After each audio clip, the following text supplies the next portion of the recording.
Institution, le rapport annuel 2023 du CNHDCI remis à la présidente du Sénat. La présidente du Sénat de Côte d'Ivoire, Kandia Kamisoko Kamara, a réceptionné le rapport annuel du Conseil national des droits de l'homme CNHD au titre de l'année 2023 des mains de la présidente Namizata Sangaré. Le document a été présenté conformément à l'article 3 de la loi numéro 2018-900 du 3 novembre 2018, stipulant que le CNHD élabore un rapport annuel sur l'état des droits de l'homme et un rapport d'activité en Côte d'Ivoire présenté au président de la République, au président de l'Assemblée nationale et au président du Sénat. Suivant cette règle, Namizata Sangaré a remis officiellement une copie du dit rapport à la présidente du Sénat peu avant sa présentation à la haute chambre parlementaire ivoirienne devant 82 sénateurs sur les 98 que compte l'institution. C'était le mercredi 16 octobre 2024 au siège du Sénat à la Fondation Félix Houphouët-Boigny pour la recherche de la paix et de Yamoussoukro. Ce rapport s'articule autour de trois grands axes, notamment l'état des lieux des droits de l'homme pendant l'année 2023, les activités menées tant au niveau de la centrale que des commissions régionales et les acquis, les difficultés, perspectives et les recommandations. Le document rendu public a donné lieu à une séance d'échange sur divers sujets. La présidente du CNHD en parle.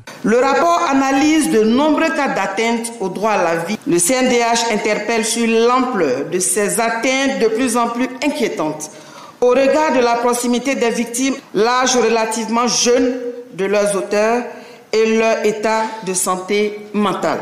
Les observations de la structure dirigée par Madame Namizata Sangaré relèvent des irrégularités au niveau de l'éducation nationale, notamment des frais de scolarité exorbitants. Madame Namizata Sangaré donne plus de détails. Le rapport souligne que des bacheliers de la session 2023 affectés dans les grandes écoles de l'enseignement supérieur s'acquittent de la somme de 200 000 francs au titre des frais d'inscription.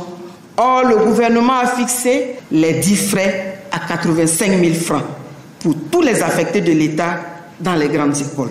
Outre ces cas, le problème de grossesse en milieu scolaire est loin d'être résolu selon le rapport qui enregistre 3588 cas de septembre 2022 à avril 2023. La présidente du Sénat a salué la qualité du travail effectué par l'équipe du CNHD et assuré du soutien de son institution au respect des droits de l'homme. Je voudrais vous assurer du soutien de la haute chambre du Parlement de Côte d'Ivoire dans vos projets, dont le projet du Centre international des droits de l'homme et de la démocratie.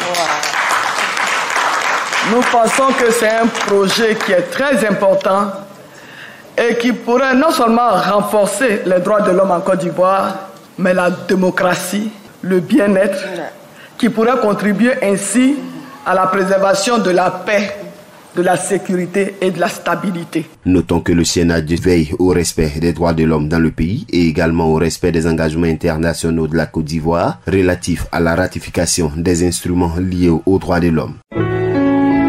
APRA, Agence Presse Radio et Audio.